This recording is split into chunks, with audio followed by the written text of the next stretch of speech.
efectivamente. Siempre esta es solo una inauguración, pero esta inauguración nos va perfilando ya algunas cosas. Primero, el clima preexistente y, en segundo lugar, los énfasis y las preocupaciones. Es evidente que estamos en una situación en la que el país está reflexionando sobre sí mismo y sobre sus prioridades con un espíritu completamente distinto que el habitual, es decir, mucho menos quejas que antes, en definitiva, y mucho más ideas de proyecciones, ¿no es cierto?, de qué cosas son las que tienen que hacerse para poder lograr las metas fundamentales, que son en realidad tener mayores ingresos, mayor justicia social, etcétera. Y esto sin demasiado ideologismo, por otra parte, es decir, con un espíritu pragmático, ¿no es cierto? Entonces, lo primero que quiero preguntarle es eso: ¿cómo en lo personal ha sentido usted el clima que había allí? No solo por el juego político, que es obvio, sino si coincide en que en efecto hay otra manera de respirar la política. Y esa es una de las grandes riquezas que puede tener este Congreso. Dos ideas, Raúl, en ese sentido. Primero, nuevamente agradecer a la representación nacional por el voto de confianza. Y hay dos temas a mí que me han llamado la atención, hasta tres quizás. Realmente un debate alturado. Realmente, si lo comparamos con otras investiduras donde habían más ataques personales, lo que hemos visto ahora es que hemos ido a tratar de debatir conceptos, debatir ideas, también algunos programas. Entonces, sí creo, hay que felicitar que ha sido un debate largo, pero muy alturado. Dos, Raúl, coincido contigo. Hemos encontrado muchas coincidencias. La verdad que desde Fuerza Popular, Frente Amplio, el mismo APRE, etcétera, la verdad coincidencias en términos de lo que se tiene que hacer, de las brechas que tenemos, pero también hacia dónde tenemos que llegar. Entonces sí, me parece que salgo esperanzado, digamos, de estos 2 días de discusiones en el Congreso, donde creo que sí vamos a encontrar esos consensos mínimos que hablamos alguna vez también aquí en radioprogramas, esos consensos mínimos que se necesitan obviamente porque tienes un Congreso donde no tienes mayoría. Y un tercer tema que sí quiero mencionar es que también siento que hay un grado de optimismo, un grado de decir, oye, vamos a ver, vamos a trabajar juntos para lograr un Perú mejor.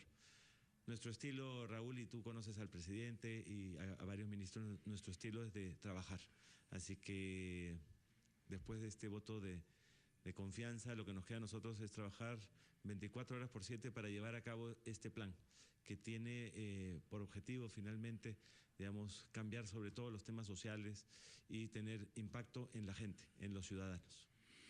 Uno de los primeros aspectos que, por supuesto, no solamente los parlamentarios, sino todos los peruanos siempre, cuando se inauguran gobierno, es qué cosa es lo que se encuentra. Y si se dice con toda franqueza aquello que se encuentra.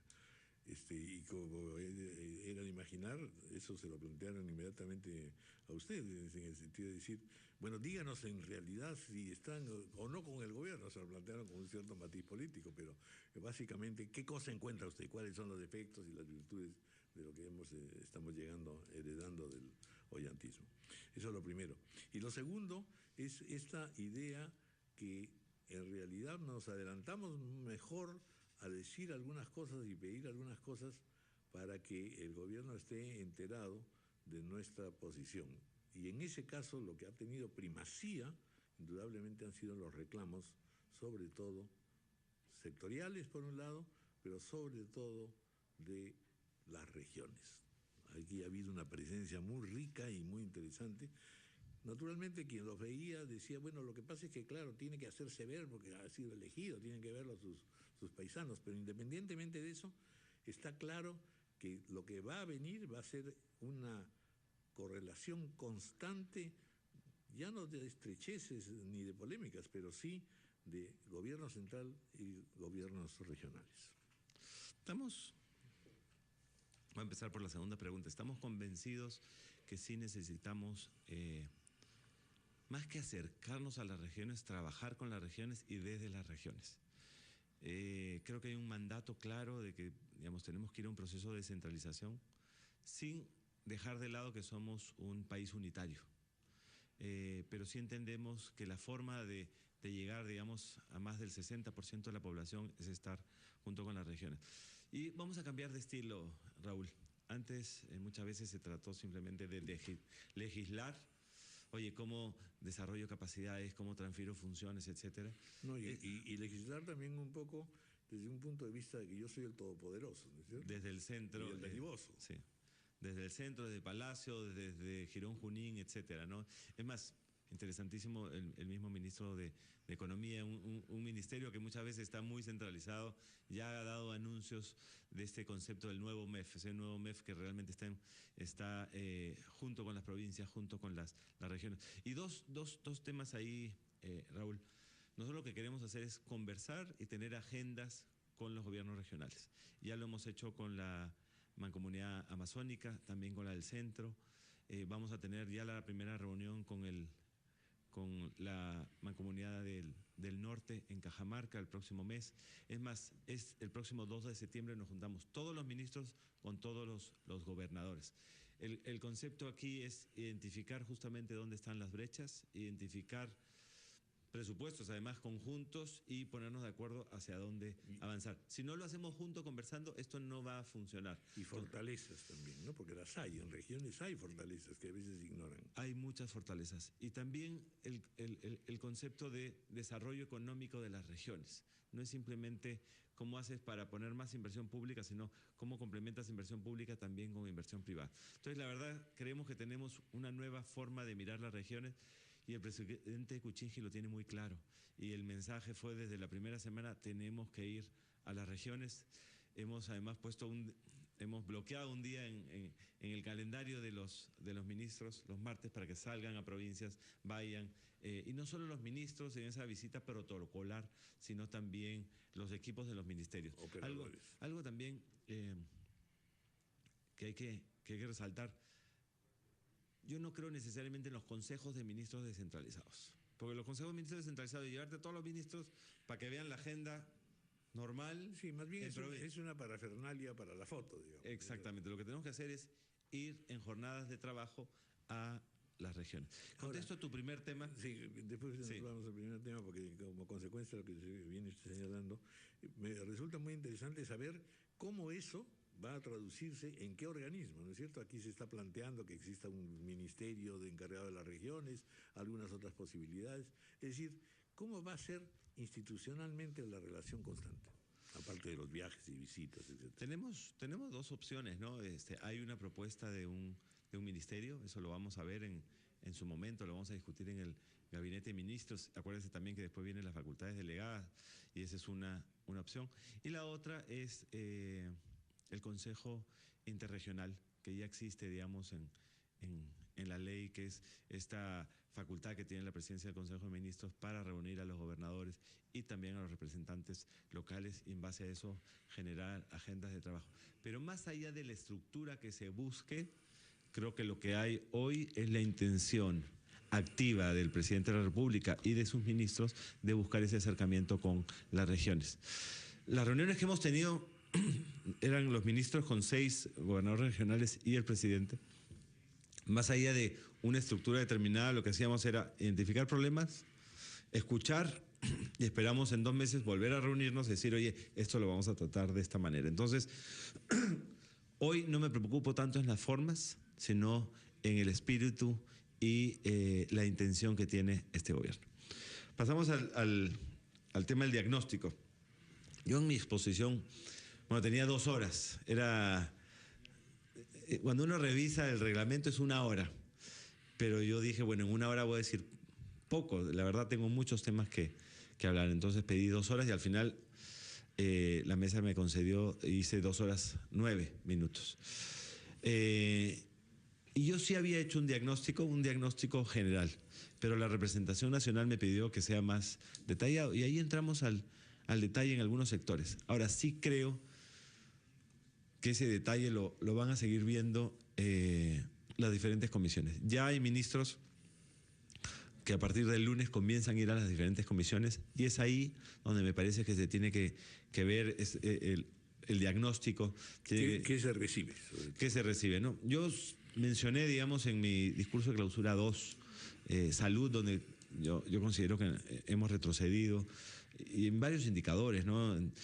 Gente vacunada, en el impacto en anemia. La anemia ha crecido, aunque se le ha dado más recursos, desnutrición ha crecido, tenemos menos recursos en salud. Entonces, sí, yo creo que salud es un tema que hay que cambiar. Cancillería también, donde ahí el deterioro más que financiero o de servicio era más un tema institucional, ¿no? Y también claramente mostré lo que habíamos encontrado, pero lo que le corresponderá a los ministros ir a las comisiones, hacer las evaluaciones y también decir dónde está bien. Y ese es el caso de educación, por ejemplo. En educación nosotros hemos encontrado que es un tema que ha avanzado. Creemos que el ministro Saavedra tiene los conceptos claros. Creo que ha iniciado una profunda reforma. Es más reconocida no solo aquí en el Perú, sino internacionalmente. Y sí es un tema donde creemos que él nos puede ayudar a continuar esa reforma y realmente cambiar la educación. Entonces, creo que hay diferentes evaluaciones en diferentes sectores y seremos críticos en aquellos sectores donde creemos que no se ha avanzado y continuaremos las cosas que se han hecho bien. Sí. Bueno, pues en ese terreno efectivamente es muy importante saber cuáles son nuestras fortalezas, cuáles nuestras debilidades. De todas maneras, lo que parece muy rico en este proceso de aproximación, especialmente a las regiones, es también tener la posibilidad de tener radiografías de qué está ocurriendo en cada sitio y en dónde sí se está caminando y progresando. En otras palabras, en realidad, uno de los conceptos que tendrá que variar de manera gubernamental es que no todo se resuelve desde arriba, uno, y dos, no todo lo de arriba se sabe todo con respecto al país. Hay una serie de acciones hoy día, esta mañana veíamos temas de emprendimiento, etcétera.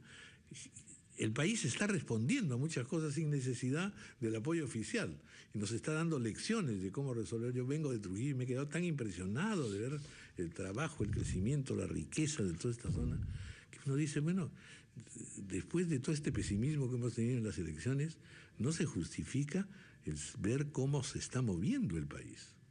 Yo creo que a veces podemos hablar que hay dos Perús, ¿no? Y yo creo que parte de lo que tenemos que hacer es justamente integrarlos. Hay uno, digamos, que ha tenido el beneficio de este crecimiento económico, etcétera, donde básicamente te dicen, por favor, sector público, déjame trabajar, déjame avanzar, déjame ser emprendedor, no me pongas regulaciones, simplifícame y yo creceré y avanzaré en el mundo y etcétera. Yo creo que ahí soy hasta el momento informal, pero que por supuesto que deseo ser formal. Exactamente. Entonces, es avanzado. Pero hay un Perú donde no hemos llegado y es ahí donde queremos poner especial foco. Y es ahí donde la presencia del Estado es importante. ¿Y por qué la presencia del Estado? Porque esos peruanos no tienen las mismas oportunidades que otros peruanos. ¿Y qué me refiero con oportunidades? Es desde el nacimiento, cómo hacemos para evitar anemia de 0 a 3 años. Si nosotros no evitamos la anemia de 0 a 3 años, ya estamos condenando. El daño es permanente en nuestro. Entonces, ¿cómo hacemos realmente para que ese Estado llegue adecuadamente a esas zonas? ¿Cómo hacemos para que todos los peruanos tengan acceso a educación? Te doy la estadística. Hoy día llegamos, los peruanos, el 84% tiene acceso a educación primaria. Estamos poniendo las metas de 95%. Y discutía, ¿por qué no podemos llegar al 100%? Quizás nos demoremos un poco más, pero tiene que ser la visión del Perú que el 100% tenga acceso a la educación, a la salud. Además de una buena educación, porque ahí exactamente el desafío está. El acceso y además que sea buena, y el acceso a la salud. Entonces, si hay un Perú donde no hemos llegado, nuestro foco hoy es cómo hacemos para que todos tengan esa igualdad de oportunidades. Y ese Perú que está funcionando, está creciendo, está dinámico, tenemos que asegurar que el Estado no lo entorpezca. ¿Cómo hacemos para simplificar los trámites? ¿Cómo hacemos que realmente sea fácil ser formal? ¿Cómo hacemos realmente para que los trámites en SUNAT sean fáciles y que la gente le diga, oye, yo pago impuestos porque sé que esos impuestos que estoy pagando benefician al Perú y no se quedan en la cadena, no se quedan en burocracia inútil, no se queda en corrupción? Entonces, es ahí, esa conexión de estos dos Perús es a donde estamos enfocados. Vamos a tener que hacer una pausa, pero te voy a dejar el planteamiento previamente. Es decir, cuando salió elegido Pedro Pablo Kuczynski, y ya durante el proceso electoral se veía, digamos, el argumento de decir, aquí estamos frente a un programa completamente y un proyecto y una mentalidad completamente capitalista, ortodoxa y que nos va a llevar entonces a insistir mucho en el desarrollo empresarial y en fin, y en favorecer a los ricos, etcétera. Curiosamente, el giro ha sido, y no tiene pues la naturaleza de un giro demagógico, ¿no? El giro ha sido decir, pongamos atención al revés, a la inversa, es decir, qué cosa es lo que se necesita hacer en materia social para que el país tenga posibilidades de un emprendimiento más sólido, más fuerte, es decir, que la capacidad de desarrollo se multiplique. Es una visión pues completamente heterodoxa, por así decirlo. Esto lo vamos a ver después de la pausa, 9:20 de la mañana.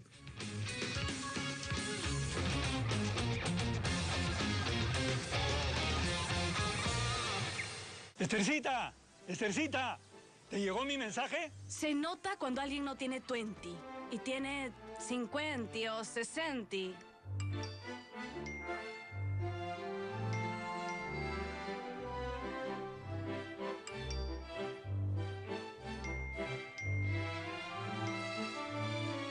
Son tiernos, hacen todo por entendernos. Pero tranqui, si no es para ellos, no es para ellos. Obvio, porque no tienen 20. Pásate a 20. Comunícate a tu manera. Hoy sábado en RPP TV. Diálogos de Fe. Luego, Central de Informaciones. Después, En Forma.